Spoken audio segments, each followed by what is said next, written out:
اعوذ باللہ من الشیطان الرجیم بسم اللہ الرحمن الرحیم۔ السلام علیکم۔ تلاوت قرآن پاک کے فضائل و مسائل۔ اللہ نے قرآن مجید میں ارشاد فرمایا ہے، شہر رمضان الذی انزل فیہ القرآن، رمضان کے مہینے کی شان یہ ہے کہ اس میں شان والی کتاب یعنی قرآن مجید کو نازل کیا گیا۔ رمضان المبارک کا مہینہ تو ویسے بھی بہت عظمت والا تھا، لیکن نزول قرآن نے اس کی عظمت کو 4 چاند لگا دیے۔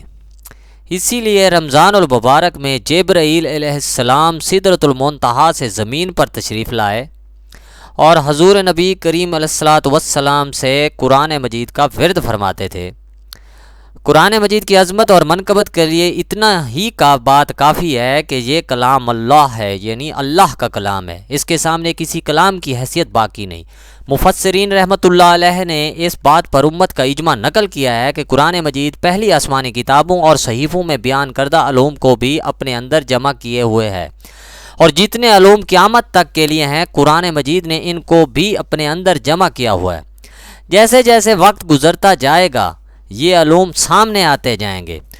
قرآن پاک کے فضائل حدیث کی روشنی میں حضرت انس رضی اللہ تعالی عنہ سے مروی ہے کہ حضور نبی کریم صلی اللہ علیہ وآلہ وسلم نے فرمایا، جب گھر میں قرآن مجید پڑھا جاتا ہے تو اس میں فرشتے حاضر ہوتے ہیں اور شیاطین دور بھاگ جاتے ہیں، اور اپنے رہنے والوں کے لیے وہ گھر فراخ اور کشادہ ہو جاتا ہے۔ اس میں خیر و بھلائی زیادہ ہو جاتی ہے اور شر و فساد کم ہو جاتا ہے، اور جس گھر میں قرآن مجید تلاوت نہ کیا جائے تو اس میں شیاطین حاضر ہوتے ہیں اور فرشتے اس مکانات میں نہیں رہتے، اور اپنے رہنے والوں کے لیے وہ گھر باوجود کشادہ ہونے کے تنگ ہو جاتا ہے، اور اس میں خیر و برکت کم ہو جاتی ہے اور شر و فساد زیادہ ہو جاتا ہے۔ یہ نیچے ریفرنس ہے۔ نماز میں وہ فرشتے اس لیے آتے ہیں کہ وہ قرآن مجید کی تلاوت کی سماعت کر سکیں، خواہ وہ نماز جہری ہو یا سری، مگر فرشتوں کو تلاوت کی آواز سنائی دیتی ہے۔ حضرت انس رضی اللہ تعالی عنہ سے مروی ہے کہ حضور نبی کریم صلی اللہ علیہ وآلہ وسلم نے فرمایا کہ حق تعالی جل و شانہ کے لوگوں میں سے بعض لوگ خاص گھر کے لوگ ہیں۔ صحابہ کرام رضی اللہ تعالی عنہ نے عرض کیا کہ یا رسول اللہ صلی اللہ علیہ وآلہ وسلم، وہ کون لوگ ہیں؟ فرمایا قرآن مجید والے، وہ اللہ کے اہل اور خاص ہیں۔ یہ نسائی شریف میں ہے۔ حضرت انس رضی اللہ تعالی عنہ جب قرآن مجید مکمل تلاوت فرما لیتے تو اس وقت سارے گھر والوں کو جمع کر کے دعا مانگا کرتے تھے اور فرمایا کرتے تھے کہ اس موقع پر دعا قبول ہوتی ہے۔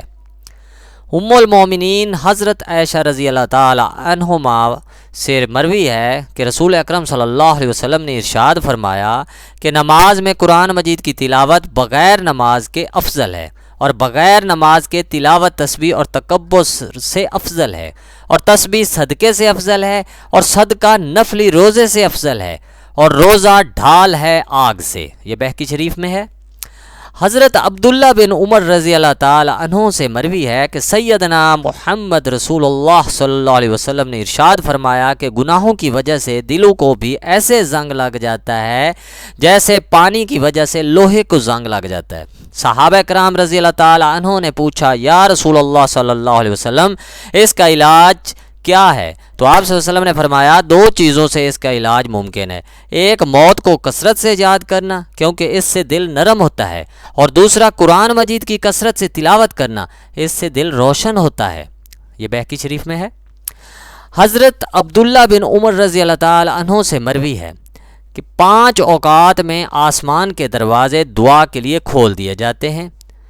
قرآن مجید کی تلاوت کے وقت، جنگ میں مسلمانوں اور کافروں کی صف بندی کے وقت، بارش کے وقت، مظلوم کی دعا کے وقت، اذان کے وقت۔ طبرانی شریف میں اس کی ریفرنس ہے۔ سیدنا حضرت علی کریم اللہ وجہ کا شعر ہے، اس کا ترجمہ بیان کرتا ہوں۔ قرآن مجید میں سارے علوم موجود ہیں لیکن ہماری عقلیں ان کو پانے سے قاصر ہیں۔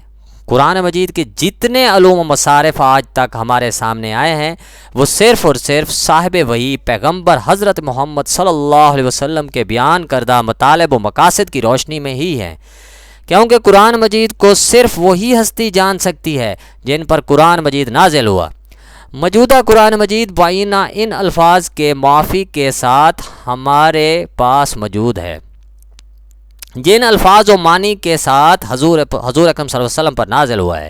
ایک زبر اور زیر کا بھی اس میں فرق نہیں ہے اور نہ قیامت تک آئے گا، کیونکہ اس کے اتارنے والے نے اس کی حفاظت کی ذمہ داری خود لے رکھی ہے۔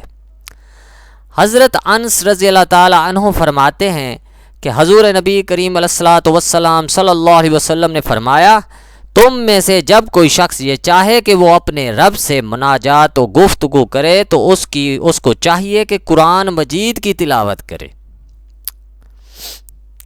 تو یہ قرآن مجید کے کچھ فضائل تھے۔ اللہ تعالی ہم سب کو پڑھنے کی توفیق دے، آمین۔ میرے چینل کو لائک کریں، سبسکرائب کریں اور شیئر کریں۔ شکریہ۔